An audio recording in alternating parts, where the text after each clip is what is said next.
Hello friends, welcome to 24 knowledge official YouTube channel.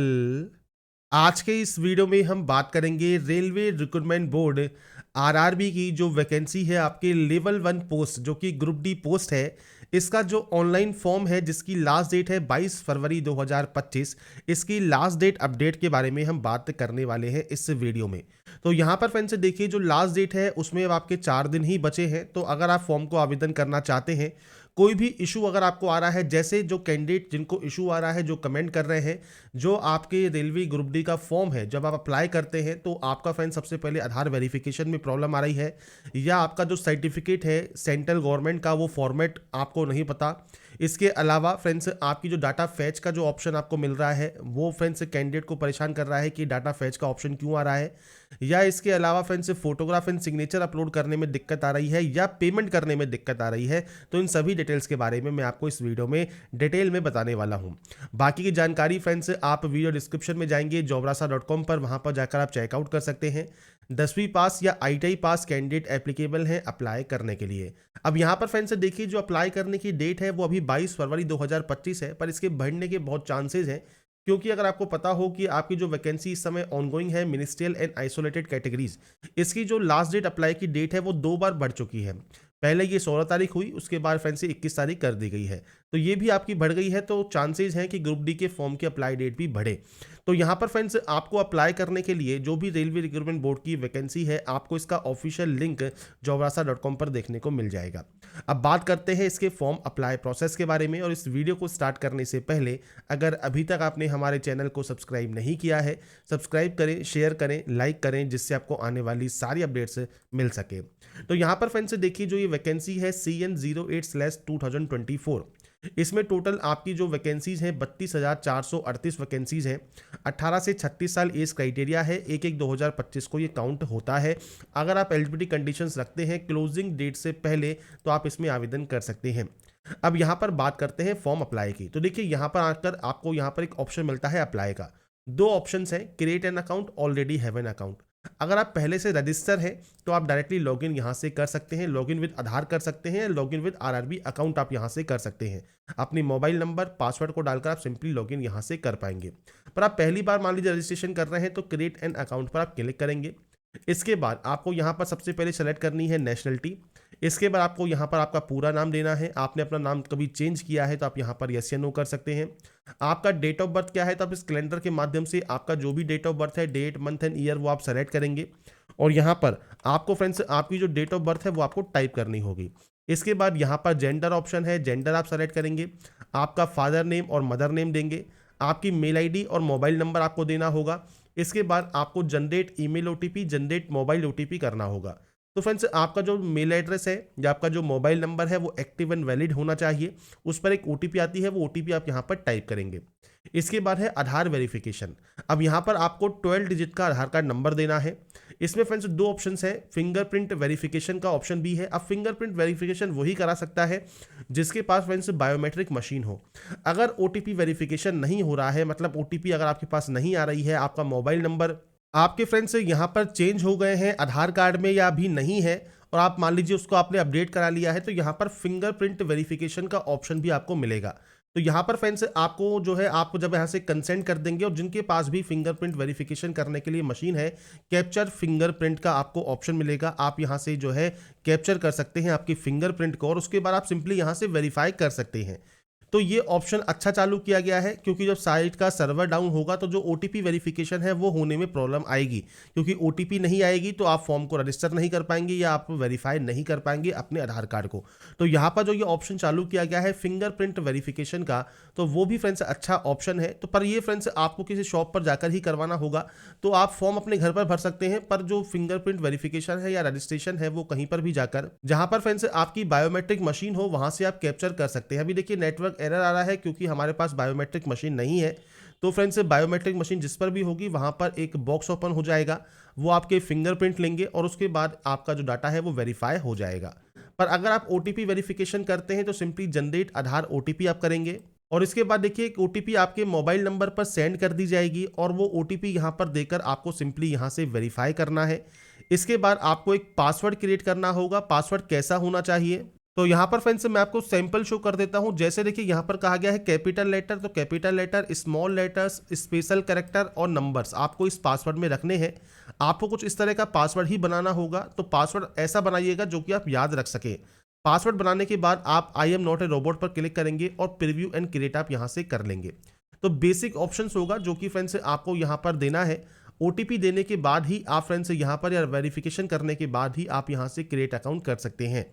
Fingerprint verification अगर आप करवाना चाहते हैं तो आप किसी शॉप पर जाकर करवा सकते हैं, पर ये उन कैंडिडेट के लिए सही रहेगा जिनके मोबाइल नंबर पर ओटीपी नहीं आ रहा है या मोबाइल नंबर रजिस्टर नहीं है। तो ये आपका स्टेप हो गया रजिस्ट्रेशन करने का। अब देखिए अगर आप पहले से रजिस्टर हैं तो आप सिंपली क्या करेंगे, अप्लाई वाले सेक्शन पर जाएंगे, ऑलरेडी हैव एन अकाउंट पर जाएंगे। आप लॉगिन विद आधार करते हैं तो अपना आधार कार्ड नंबर दीजिए, जनरेट ओटीपी कीजिए, ओटीपी वेरीफाई कीजिए और लॉगिन कर लीजिए। या आप फ्रेंड्स यहाँ पर आपकी जो मोबाइल नंबर है और जो आपका पासवर्ड है I am not a robot पर क्लिक करके आप सिंपली यहाँ से लॉगिन कर सकते हैं अप्लाई करने के लिए। इसके बाद फ्रेंड्स यहाँ पर लॉगिन करने के बाद आपके सामने दोबारा से एक मैसेज आएगा 2 फैक्टर ऑथेंटिकेशन का। तो आप या तो मेल आईडी पर ओटीपी सेंड कर सकते हैं या आप अपने फ़ोन पर ओटीपी सेंड कर सकते हैं। ये जो सुविधा है दोबारा से नई स्टार्ट की गई है, दोबारा से डाटा को फैच किया गया है। जो भी आपकी बोर्ड है, आरआरबी का बोर्ड है, इसने फ्रेंड्स दोबारा से फॉर्म में कुछ संशोधन किया है जिससे आपको फॉर्म भरने में कोई दिक्कत ना हो। आप सेंड ओटीपी आप जहाँ पर भी चाहिए वो मंगवा सकते हैं। और उसके बाद जब आपकी फ्रेंड्स ओटीपी आपको सेंड कर दी जाएगी, इसके बाद आपको यहाँ पर सिंपली आपका जो ओटीपी है वो आपको यहाँ पर एंटर करना होगा। तो आप यहाँ पर ओटीपी आपके अकॉर्डिंग आप यहाँ पर एंटर कर देंगे। इसके बाद आप इसे लॉगिन यहाँ पर कर लेंगे। लॉगिन करने के बाद देखिए अब आपका डैशबोर्ड ओपन हो गया। ऑनलाइन एप्लीकेशन वाले सेक्शन पर जाइए और यहाँ पर आपको ऑप्शन मिलेगा CN08/2024 का। नीचे फ्रेंड्स 7/2024 का ऑप्शन भी है। अब यहाँ पर देखिए क्लोजिंग डेट 21 फरवरी कर दी गई है। हो सकता है इसकी भी जो वैकेंसी है ग्रुप डी की वैकेंसी, इसकी भी लास्ट डेट बढ़ाई जाए। तो फ्रेंड्स पर अभी यहाँ पर कोई कंफर्म नहीं है, मैं आपको सिर्फ वो बता रहा हूँ कि जो वैकेंसी है आपके मिनिस्ट्रियल पोस्ट, इसकी 2 बार जो है लास्ट डेट बढ़ चुकी है, तो इसके भी चांसेस है बढ़ने के। अब आता है सबसे पहले आरआरबी सिलेक्शन। अब आप आरआरबी अपने अकॉर्डिंग सेलेक्ट कर सकते हैं। अब यहाँ पर जो कैंडिडेट को दिक्कत आ रही है वो आ रही है दिल्ली सेलेक्ट करने में। तो दिल्ली के लिए फ्रेंड्स आपको यहाँ पर चंडीगढ़ ही सेलेक्ट करना होगा। ये चीज़ आपको क्लियर होनी चाहिए। अगर आप दिल्ली आरआरबी सेलेक्ट करना चाहते हैं तो आपको चंडीगढ़ सेलेक्ट करना है और उसके बाद ही आप I am not a currently debate पर क्लिक करके नेक्स्ट स्टेप पर जाकर फॉर्म को अप्लाई कर सकते हैं। तो ये बेसिक स्टेप्स रहेंगे जो कि आपको यहाँ पर अप्लाई करने के लिए चाहिए। आरआरबी की फ्रेंड्स जो वैकेंसीज है, आरआरबी वाइज जो भी वैकेंसीज आपको चेक करनी है, आपको जो नोटिफिकेशन दिया गया है आप स्क्रॉल करते हुए नीचे आ जाइए, जहाँ पर देखिए आपको सर्टिफिकेट्स के फॉर्मेट भी दिए गए हैं। और इसके बाद आपको नीचे आने पर देखिए जो आपकी फ्रेंड्स एलपीटी कंडीशंस है वो भी आपको दी गई हैं। और उसके बाद आपको यहाँ पर वैकेंसीज देखने को मिल जाएंगी, जैसे वेस्टर्न रेलवे मुंबई है, इसके अलावा नॉर्थ वेस्टर्न रेलवे जयपुर है। तो आपको यहाँ पर वैकेंसीज भी देखने को मिल जाती हैं। बस यहाँ पर जो कैंडिडेट अप्लाई करना चाहते हैं दिल्ली के लिए, उनको यहाँ पर चंडीगढ़ सेलेक्ट करना है और उसके बाद आपको नेक्स्ट स्टेप पर क्लिक कर देना है। इसके बाद फ्रेंड्स यहाँ पर देखिए अब आपके सामने जो आपका डैशबोर्ड है ये ओपन हो जाएगा, मतलब जो फॉर्म है वो आपका स्टार्ट हो जाएगा। इसमें सबसे पहले आपको यहाँ पर ऑप्शन मिलेगा मैरिटल स्टेटस का। तो आपको यहाँ पर आप मैरिड है तो मैरिड सेलेक्ट कीजिए, अनमैरिड है तो आप अनमैरिड सेलेक्ट कर सकते हैं। अगर आपने देखिए पहले कोई फॉर्म अप्लाई किया हुआ है तो आपको जानकारी ऑटोमेटिक फिलअप मिलेगी। अगर आपने कोई भी फॉर्म अप्लाई नहीं किया हुआ है तो आपको मैनुअली यहाँ पर एंट्री करनी है। जैसे आप यहाँ पर रिलीजन सेलेक्ट करेंगे, आपकी जो मदर टंग है वो आपको यहाँ से लैंग्वेज दी गई है, आप उसे सेलेक्ट कर सकते हैं। आप किस लैंग्वेज में अपने एग्जाम को चाहते हैं वो आपको यहाँ पर सेलेक्ट करना होगा। इधर है परमानेंट विजिबल मार्क। अब विजिबल मार्क क्या होते हैं, आपके चेहरे पर, हाथ पर, पैर पर, जैसे कोहनी से नीचे नीचे और ऐसे ही आपके घुटने से नीचे नीचे जो भी आपका विजिबल, कोई भी कट का निशान है, कोई मोल है, कोई बर्न का निशान है, कोई कट का निशान है जो कि विजिबल हो तो आप उसकी जानकारी दे सकते हैं। नहीं है तो आप नो मार्क की एंट्री कर देंगे। इसके बाद है कम्युनिटी डिटेल्स। ये फ्रेंड्स सेक्शन बहुत इंपॉर्टेंट है क्योंकि आपको यहाँ पर जो रिजर्वेशन है वो आपको इसी सेक्शन से मिलता है। सबसे पहले जनरल ऑप्शन है, जनरल में कोई भी ऑप्शन नहीं है, आप सिंपली जनरल सेलेक्ट करके आगे की प्रोसेस कर सकते हैं। इसके बाद आएगा एससी का ऑप्शन। तो अब देखिए एससी अगर आप कैंडिडेट हैं तो उस कंडीशन में एससी एसटी ओबीसी के लिए रिजर्वेशन के लिए सेंट्रल गवर्नमेंट ऑफ इंडिया का आपके पास सर्टिफिकेट होना चाहिए। तो आपको यहाँ पर पहले ही कहा गया है सेंट्रल गवर्नमेंट का सर्टिफिकेट आपको यहाँ पर देना है। आई अंडरस्टैंड पर आप क्लिक करेंगे। अब ये तो है आपकी कैटेगरी, एससी एसटी ओबीसी आपकी कैटेगरी होती है। इसके अंतर्गत आपकी जो जाति है वो आपको मेंशन करना है। अब जाति फ्रेंड्स आपकी जो एक्चुअल जाति है आपके कास्ट सर्टिफिकेट पर मेंशन होती है, वही आप यहाँ पर लिखेंगे। आपका जो कास्ट सर्टिफिकेट नंबर है वो आपको देना है। कास्ट सर्टिफिकेट आपका जिसने भी इशू किया है, जिसके डिजिटल साइन हो, कोई सील लगी हो या मोहर लगी हो, जो भी आपका साइन जिसने भी किया होगा, जिसने ये इशू किया होगा, वो कौन है, तो वो आपको यहाँ पर देखिए ऑप्शंस मिल जाते हैं आपके अकॉर्डिंग, जिन्होंने भी ये जारी किया है आपको इनमें से वो ऑप्शन यहाँ पर सेलेक्ट करना होगा। ये फ्रेंड्स आपके अकॉर्डिंग ऑप्शन आप यहाँ पर सेलेक्ट कर लेंगे। इसके बाद फ्रेंड्स यहाँ पर होगा इशूइंग स्टेट, किस स्टेट से ये इशू हुआ है। इसके बाद है डेट ऑफ इशू, आपका सर्टिफिकेट कब इशू हुआ है आप उसकी जानकारी यहाँ पर प्रोवाइड करेंगे, तो आपके अकॉर्डिंग जो भी आपका यहाँ पर डेट ऑफ इशू है वो आपको देना होगा। अब एससी और एसटी, ये तो एससी की बात हो गई, ऐसे ही सेम एसटी का भी है, तो आपको एसटी में भी सेम आपको जानकारी देनी है, आपका ट्राइब का नाम क्या है, सर्टिफिकेट क्या है, वो आपको जानकारी देनी होगी। अब यहाँ पर देखिए एक ऑप्शन मिलता है आपको कि आपको फ्रेंड्स यहाँ पर जो ट्रेवलिंग पास है रेलवे का, वो अगर आपको नहीं चाहिए, मान लीजिए आप ट्रेवलिंग पास नहीं लेना चाहते हैं, आप सिंपली नो कर दें, कोई भी ऑप्शन आपके सामने यहाँ पर नहीं आएगा। पर अगर आपको ट्रेवलिंग पास चाहिए तो आपको यहाँ पर यस करते हैं, तो उसके बाद आपको यहाँ पर सबसे पहले देना है रेलवे स्टेशन, आपके पास सबसे पास जो भी रेलवे स्टेशन है उसका नाम आप देंगे। जैसे मान लीजिए हमारा जो सेंटर मान लीजिए लगता है कि हम यहाँ पर जैसे मैं यहाँ पर आपको लिख रहा हूँ हमारे तहसील का नाम, तो हमारा जो भी सेंटर लगता है रेलवे स्टेशन का, जो भी रेलवे स्टेशन सबसे पास में है उसकी जगह का नाम आपको देना है। यहाँ से ही आपकी टिकट आपको यहाँ पर मिलेगी, जहाँ पर भी आपका सेंटर आएगा तो वही आपको यहाँ पर देना है। इसके बाद यहाँ पर देखिए कहा गया है upload your valid caste certificate, तो आपका जो कास्ट सर्टिफिकेट है सेंट्रल गवर्नमेंट का वो आपको पीडीएफ फॉर्मेट में अपलोड करना है, ओनली इन पीडीएफ। तो आपको फ्रेंड्स डॉक्यूमेंट को 500 KB के अंतर्गत आपको यहाँ पर जो है आपको यहाँ पर अपलोड करना होगा। ये बात हो गई आपके एससी की और एसटी की, तो एसटी में भी आपको यहाँ पर जो है सर्टिफिकेट अपलोड करना आपको जरूरी रहता है। तो यहाँ पर फ्रेंड्स अपने सर्टिफिकेट्स को आप अपलोड कर सकते हैं, मतलब कास्ट सर्टिफिकेट को। इसके बाद बात आती है ओबीसी की। अब ओबीसी में भी फ्रेंड्स आपको यहाँ पर पूछता है आप नॉन क्रीमी लेयर से बिलोंग करते हैं, अगर आप एनसीएल से बिलोंग करते हैं तो ही आप यस करेंगे, नहीं तो आप नो करते हैं तो आपसे कहता है कि आप जनरल से ही फॉर्म को अप्लाई कर दें, क्योंकि आपको कोई भी रिजर्वेशन किसी भी तरह का नहीं मिलेगा। तो आपके पास एनसीएल का सर्टिफिकेट होना ही चाहिए। अब आपसे देखिए ओबीसी एनसीएल में क्या कहा गया है कि आपके पास जो फ्रेंड्स सर्टिफिकेट है प्रिस्क्राइब्ड फॉर्मेट में closing date of submission of और एप्लीकेशन फॉर्म से पहले का आपके पास होना चाहिए, और आपके पास सेल्फ डिक्लेरेशन भी आपके पास यहाँ पर होना चाहिए कि आप क्रीमी लेयर से बिलोंग नहीं करते हैं। तो ये फ्रेंड्स आपको यहाँ पर जानकारी देनी है, कास्ट का नाम, आपका community certificate number, community certificate issue किसने किया है, और डेट ऑफ इशू आपको देना होगा। जितने भी सर्टिफिकेट्स फ्रेंड्स आते हैं, जो भी आपका सर्टिफिकेट है उनकी सब परफॉर्मा आपको फ्रेंड्स आरआरबी अप्लाई जहां से आपने लॉगिन किया है उसके होम पेज पर या डैशबोर्ड पर ही आपको देखने को मिल जाते हैं, वहां से आप चेक कर सकते हैं। सभी फॉर्मेट आपको इसके ऑफिशियल डैशबोर्ड पर ही मिल जाएंगे, या आप नोटिफिकेशन को भी देखेंगे तो उसमें सबसे लास्ट में आपको फ्रेंड्स वैकेंसीज के पहले आपको यही जानकारी दी गई है। तो यहाँ पर आपके अकॉर्डिंग आप अपनी कम्युनिटी सेलेक्ट कर लेंगे। अब बात करें ईडब्ल्यूएस की, तो ईडब्ल्यूएस में भी फ्रेंड्स आपसे कहा गया है अगर आप बेनिफिट यहाँ पर लेना चाहते हैं तो आपके पास प्रिस्क्राइब्ड फॉर्मेट में आपके पास जो सर्टिफिकेट है वो आपका होना जरूरी है। बस ध्यान रखिएगा ईडब्ल्यूएस अलग चीज होती है और ईबीसी अलग चीज होती है, तो ये चीज आपको बस यहाँ पर ध्यान रखना है। आप ईडब्ल्यूएस से आते हैं या ईबीसी से आते हैं, तो आपका जो ईडब्ल्यूएस सर्टिफिकेट है वो भी आपको यहाँ पर सर्टिफिकेट नंबर, किसने इशू किया है, डेट ऑफ इशू आपको देना होगा। लेटेस्ट सेशन का आपके पास जो है वो आपके पास सर्टिफिकेट होना चाहिए, तो आपके अकॉर्डिंग आपका सर्टिफिकेट आप दे देंगे। इसके बाद है आपका पोस्टल एड्रेस, दो तरह से एड्रेस है, प्रेजेंट और आपका परमानेंट। अब ये आपके अकॉर्डिंग आपको डाटा देनी है, आपका स्टेट कौन सा है, आपका डिस्ट्रिक्ट कौन सा है, आपका पूरा एड्रेस क्या है, आपका नियरेस्ट सिटी कौन सी है या मेजर टाउन कौन सा है, पिन कोड क्या है, ये आपको देना होगा। प्रेजेंट परमानेंट एड्रेस सेम है तो आप सेम पर क्लिक करें, अलग अलग है तो आप अलग अलग एंट्री कर सकते हैं और उसके बाद यहां से डाटा को सेव एंड नेक्स्ट कर सकते हैं। इसके बाद फ्रेंड्स आपकी जैसे ही डाटा यहां पर सेव हो जाएगी, इसके बाद फ्रेंड्स यहां पर जो नेक्स्ट ऑप्शन आएगा वो सबसे पहले आएगा एक्स सर्विसमैन का। तो यहाँ पर फ्रेंड्स देखिए जो एक्स सर्विसमैन कैंडिडेट है वो यहाँ पर यस करेंगे। डिफेंस सर्विस आपकी कौन सी रही है, आपकी रैंक का नाम क्या है, डेट ऑफ ज्वाइनिंग को क्या है आपकी। इसके अलावा अगर आप स्टिल वर्किंग है तो आप यस करेंगे, नहीं है तो आप नो करेंगे, और डेट ऑफ डिस्चार्ज आपको देना होगा। रीज़न क्या है डिस्चार्ज का वो आपको जानकारी प्रोवाइड करनी है, आपके डिस्चार्ज सर्टिफिकेट नंबर। अगर आपने री एम्प्लॉयमेंट लिया है एज ए एक्स सर्विसमैन तो आप यस कर सकते हैं, नहीं लिया है तो आप यहाँ पर नो करेंगे। अगर आप एक्स सर्विसमैन नहीं है तो सिंपली नो कर दीजिए। पीएच कैटेगरी में अगर आप आते हैं तो यस कर सकते हैं। डिसेबिलिटी कैटेगरी इनमें से कौन सी है, सब कैटेगरी कौन सी है वो आपको देना होगा। जब आप इनमें से सेलेक्ट करेंगे तो ही आपको यहाँ पर ऑप्शन देखने को मिलेगा।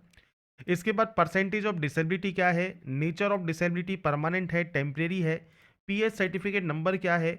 अगर आपके पास यूडीआईडी नंबर अवेलेबल है तो आप दे सकते हैं। पीएच सर्टिफिकेट इशू कब हुआ है वो जानकारी आपको देनी होगी। नहीं है पीएच तो आप सिंपली नो कर सकते हैं।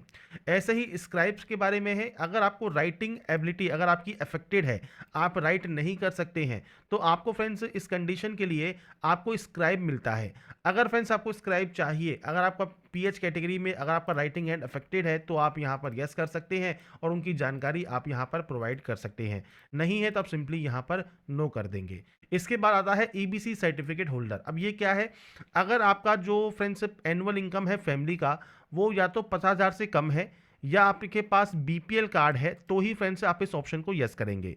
यहाँ पर ध्यान रखिएगा, आपको कोई भी रिजर्वेशन नहीं मिलता। आपको ईबीसी का जो बेनिफिट मिलता है वो मिलता है ओनली फीस में। तो आपको फीस में जो छूट है वो आपको मिल जाएगी, मतलब जो 250 रुपये फीस है वो आपको कम से कम पे करनी होगी। तो ये फ्रेंड्स आपको तभी बेनिफिट मिलता है अगर आप यहाँ पर यस करते हैं। फीस में आपको छूट चाहिए तो आप यस कर सकते हैं। आपका सर्टिफिकेट नंबर, इशूइंग अथॉरिटी कौन सी है, किसने ये जारी किया है, वो जानकारी आप देंगे और डेट ऑफ इशू आपको देना होगा। नहीं तो आप सिंपली यहाँ पर नो कर देंगे। इसके बाद फ्रेंड्स नेक्स्ट ऑप्शन है इंडियन रेलवे में अगर आप एम्प्लॉई हैं तो आप यहाँ पर यस कर सकते हैं।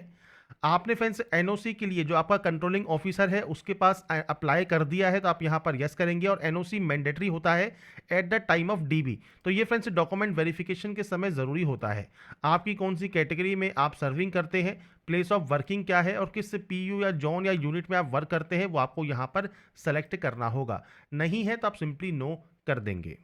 इसके बाद फ्रेंड्स नेक्स्ट ऑप्शन है अगर आपका जो करंट डिपार्टमेंट है, जैसे सेंट्रल गवर्नमेंट का है, स्टेट गवर्नमेंट का है या पीएसयू का है, इनमें से कोई भी अगर आपका ऑप्शन एप्लीकेबल है तो आप उस ऑप्शन को सेलेक्ट कर सकते हैं। जैसे आप फ्रेंड्स सेंट्रल गवर्नमेंट में वर्क करते हैं तो अपनी ऑर्गेनाइजेशन का नाम देंगे, कब से आप काम कर रहे हैं और स्टिल वर्किंग है तो आप यस कर सकते हैं और इसकी जानकारी आप प्रोवाइड करेंगे। इसके बाद फ्रेंड्स नेक्स्ट ऑप्शन आएगा जो कि है friends detail of course completed act apprenticeship, मतलब सीसीएए का। इसकी ही जानकारी मैंने फ्रेंड्स आपको यहाँ पर शो की थी स्टार्टिंग में, रेलवे एक्ट अप्रेंटिसशिप।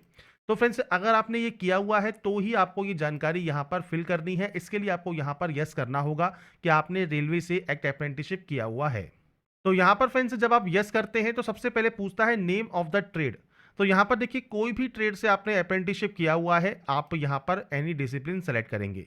इसके बाद है ट्रेनिंग कब से आपकी स्टार्ट हुई है, ट्रेनिंग कब तक चली है, वो जानकारी आपको देनी है। आपका रिजल्ट अगर डिक्लेयर हो गया है तो आप यहाँ पर यस कर सकते हैं। और उसके बाद फ्रेंड्स आपका जो सर्टिफिकेट नंबर है और सर्टिफिकेट डेट है, मार्क्स ऑब्टेन है, फुल मार्क्स है, वो जानकारी आपको यहाँ पर देनी होती है एक्ट अप्रेंटिसशिप की।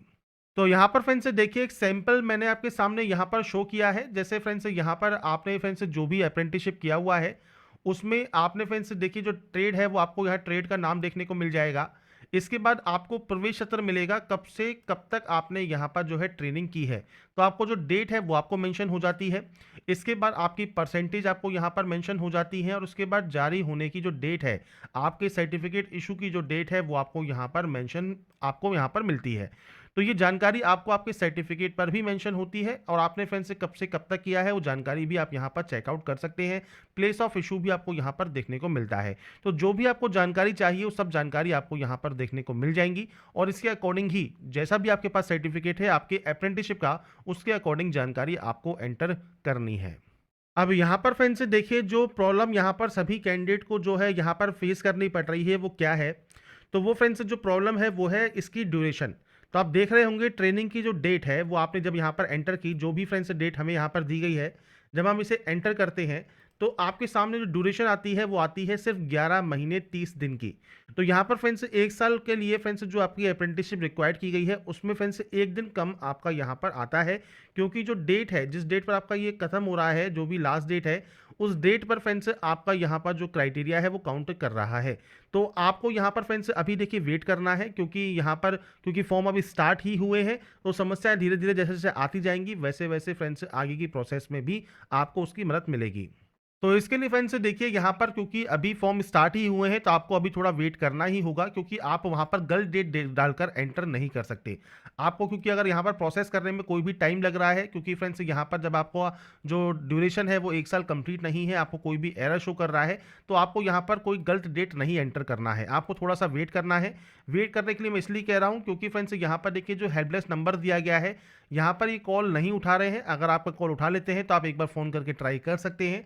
आपको जो ये मेल आईडी दी गई है इस पर आप मेल करेंगे और आपकी जो समस्या है कि जो ट्रेनिंग की जो सीसीए की अप्रेंटिसशिप ट्रेनिंग ड्यूरेशन है वो 1 साल की नहीं है। तो फ्रेंड्स आपको पूछना है कि आपको क्या करना है। तो वो फ्रेंड्स हो सकता है पोर्टल को जल्दी से सही कर दें और जो आपकी जो कट ऑफ डेट है उस डेट पर ये आपका जो ट्रेनिंग शेड्यूल है वो काउंट किया जाए। इसके बाद आपका यहाँ पर जो ड्यूरेशन है वो 1 दिन ऑटोमेटिक आ जाएगा। मतलब 1/8/2022 भी अगर वो काउंट करते हैं तो ये ऑटोमेटिक यहाँ पर हो जाएगा जो है 1 साल का। उसके बाद ही आप इसमें सबमिट कर पाएंगे। क्योंकि मैं आपको प्रोसेस बता रहा हूँ तो आपको जो फॉर्म है वो इसी तरह से भरना होगा।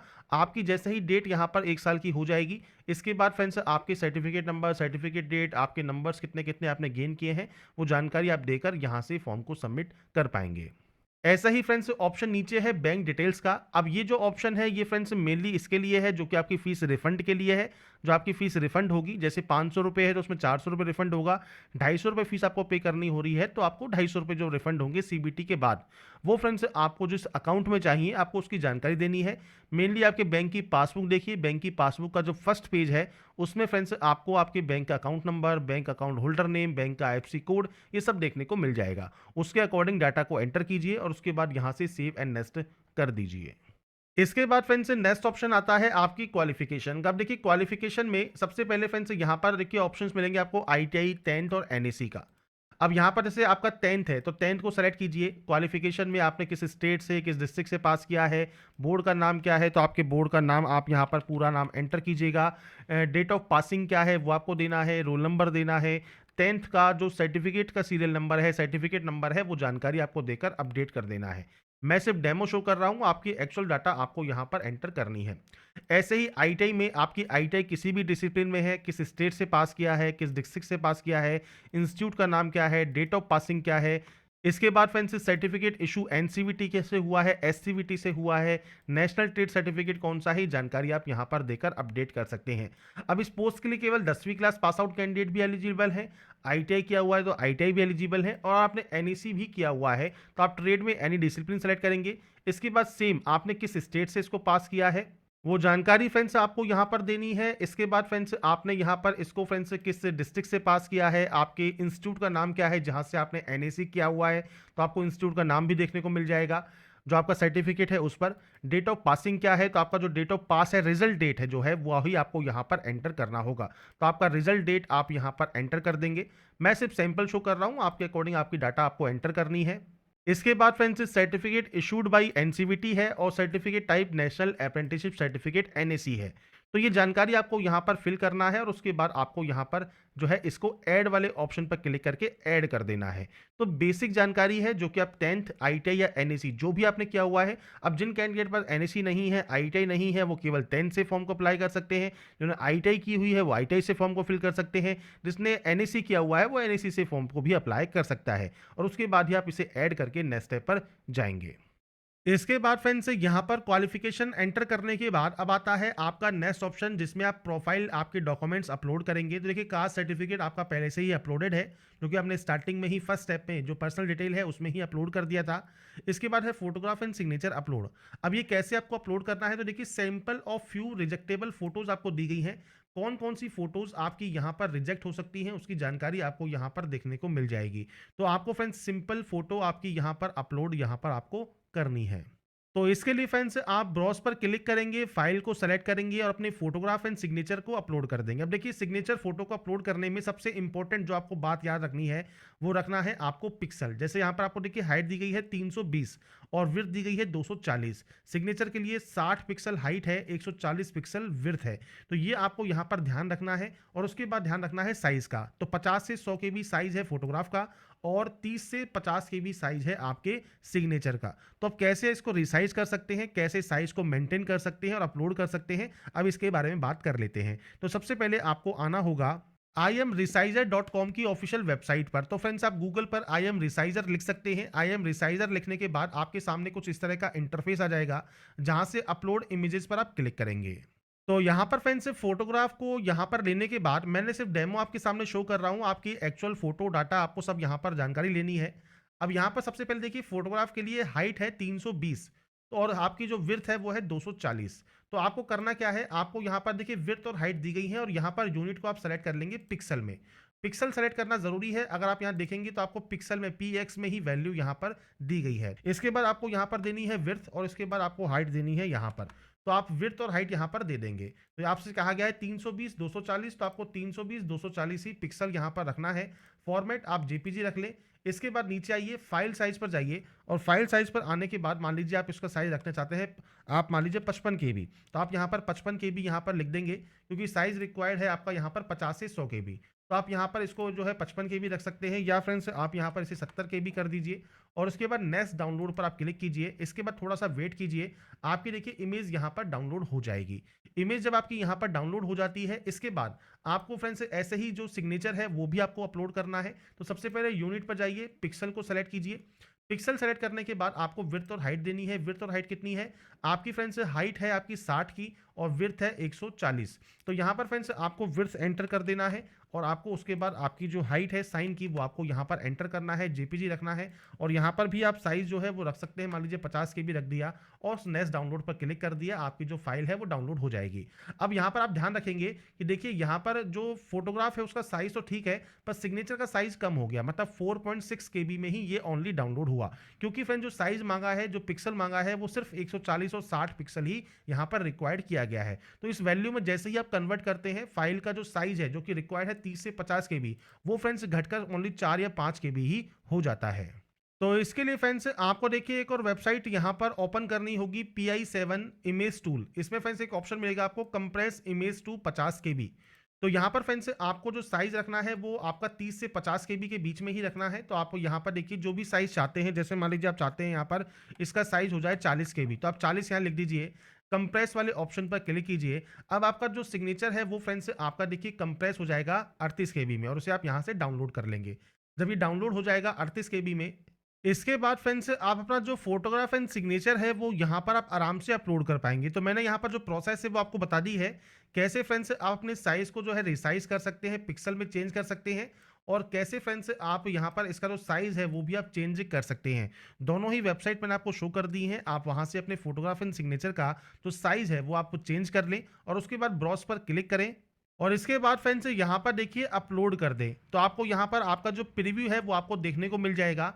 ऐसे ही आपको आपका जो सिग्नेचर है वो अपलोड करना है। अभी मैंने आपका जो फाइल नेम है वो चेंज नहीं किया है, अपना फाइल नेम जो है वो चेंज जरूर कर लें। इसका नाम फोटोग्राफ और इसका नाम सिग्नेचर रख दें, और उसके बाद ही आप सेव एंड नेक्स्ट यहाँ से डाटा को करेंगे। इसके बाद फ्रेंड्स नेक्स्ट ऑप्शन जो आता है वो आता है आपके फ्रेंड्स से एलिजिबल पोस्ट जॉन या पीयू का, जिसमें आप अप्लाई करना चाहते हैं। तो यहाँ पर फ्रेंड्स आपको देखिए मिल जाते हैं ऑप्शंस। तो आप यहाँ पर पोस्ट देख रहे होंगे, आपके अकॉर्डिंग आप जिस भी पोस्ट को सबसे पहले प्रेफरेंस यहाँ पर देना चाहते हैं, आपको उस ऑप्शन पर टिक करना है प्लस वाले साइन पर, वो आप ऑप्शन आपका यहाँ पर आ जाएगा। ऐसे ही आप मान लीजिए किसी और पोस्ट को यहाँ पर प्रेफरेंस देना चाहते हैं, इसके बाद आप इस तरह से यहाँ पर फ्रेंड्स आपकी जो प्रेफरेंस है वो आप ऑटोमेटिक यहाँ पर दे सकते हैं। तो आपको फ्रेंड्स जितनी प्रेफरेंस देनी है, आप चाहें तो सभी में प्रेफरेंस दे सकते हैं। तो ये फ्रेंड्स एलिजिबल पोस्ट ऑटोमेटिक आती है, जो भी जानकारी आपने अभी तक फिल की है उसके अकॉर्डिंग। इसके बाद फ्रेंड्स आप नीचे आते हैं, यहाँ पर आई हैव एक्सरसाइज पर क्लिक करते हैं, आई हेयर बाय डिक्लेयर पर क्लिक करते हैं, प्लेस का नाम मेंशन करते हैं, मतलब अभी आप जहाँ से इस फॉर्म को अप्लाई कर रहे हैं उस जगह का नाम आप यहाँ पर एंटर करेंगे। और इसके बाद फ्रेंड्स आपको यहाँ पर जो ऑप्शन मिलता है वो मिलता है सेव का, आप इसे यहाँ से सेव करेंगे, और पोस्ट प्रेफरेंस सेव होने के बाद प्रीव्यू एप्लीकेशन कर लेंगे। प्रीव्यू एप्लीकेशन करने के बाद फ्रेंड्स अगर आपको लगता है कोई भी गलती हो गई है किसी भी स्टेप में, तो फ्रेंड्स आपको देखिए एडिट का ऑप्शन यहाँ पर मिल जाएगा। अगर कोई भी गलती नहीं है, सभी ऑप्शंस बिल्कुल सही है, तो आप आई हैव रीचेक पर क्लिक करेंगे, और उसके बाद दिए गए सबमिट वाले ऑप्शन पर क्लिक कर देंगे फॉर्म को सबमिट करने के लिए। जब आपका फॉर्म यहाँ पर सबमिट हो जाएगा, इसके बाद फ्रेंड्स नेक्स्ट ऑप्शन आएगा आपके पेमेंट का। तो फ्रेंड्स पेमेंट करने के लिए आपको फ्रेंड्स यहाँ पर देखिए ऑप्शन मिलता है पे विद SBI ई पे का। आपका जो अमाउंट है जो आपको पे करना है वो 250 रुपये है। अगर आप यहाँ पर जनरल OBC EWS कैंडिडेट है तो 500 रुपये आपको शो करेगा। आप पे विद SBI ई पे पर क्लिक करेंगे। इसके बाद फ्रेंड्स मल्टीपल ऑप्शंस हैं, आप चाहे तो कार्ड का यूज़ कर सकते हैं, अपने कार्ड डिटेल्स को फिल करके पे नाउ कर दीजिए। नेट बैंकिंग यूज़र है SBI के या किसी अदर बैंक के, तो वो आप सेलेक्ट कर सकते हैं। UPI से करना चाहे, मान लीजिए आप QR कोड स्कैन करना चाहें, तो आप QR पर क्लिक करके पे नाउ पर क्लिक करेंगे। और इसके बाद फ्रेंड्स आप इस QR कोड को स्कैन करके आपका फ्रेंड्स जो ऑनलाइन पेमेंट है इस फॉर्म को अप्लाई करने का वो आप कर सकते हैं। जैसे ही पेमेंट वेरीफाई होगा, आपका जो फॉर्म है वो फाइनली सबमिट हो जाएगा, और आप अपना प्रिंट आउट सेव करके अपने पास रख पाएंगे। तो यहाँ पर फ्रेंड्स देखिए, जो जानकारी है वो मैंने आपको प्रोवाइड कर दी है, कैसे आप railway recruitment board RRB railway का जो फॉर्म है ग्रुप डी पोस्ट के लिए, ये आप अप्लाई कर सकते हैं, इसके स्टेप बाय स्टेप प्रोसेस के बारे में। बाकी की जानकारी आप इसकी ऑफिशियल वेबसाइट पर जाकर या फ्रेंड्स वीडियो डिस्क्रिप्शन में jobrasa.com पर जाकर चेकआउट कर सकते हैं। लास्ट डेट जैसा मैंने कहा 22 फरवरी है, पर फ्रेंड्स ये बढ़ सकती है। पर अगर आप फॉर्म को आवेदन करना चाहते हैं तो लास्ट डेट का वेट किए बिना अभी फॉर्म को अप्लाई कर दें। और जो भी समस्याएं आपको आ रही थी फॉर्म को अप्लाई करने में, वो मैंने आपको यहाँ पर उसके जो भी सॉल्यूशन है वो आपको मैंने बता दिया है। बाकी फ्रेंड्स, अगर आपको हमारा ये अपडेट पसंद आता है तो लाइक सब्सक्राइब उनसे जरूर कीजिएगा, और बाकी की जानकारी के लिए ऐसे ही बने रहिए हमारे साथ, देखते रहिए हमारा YouTube channel era thanks for watching.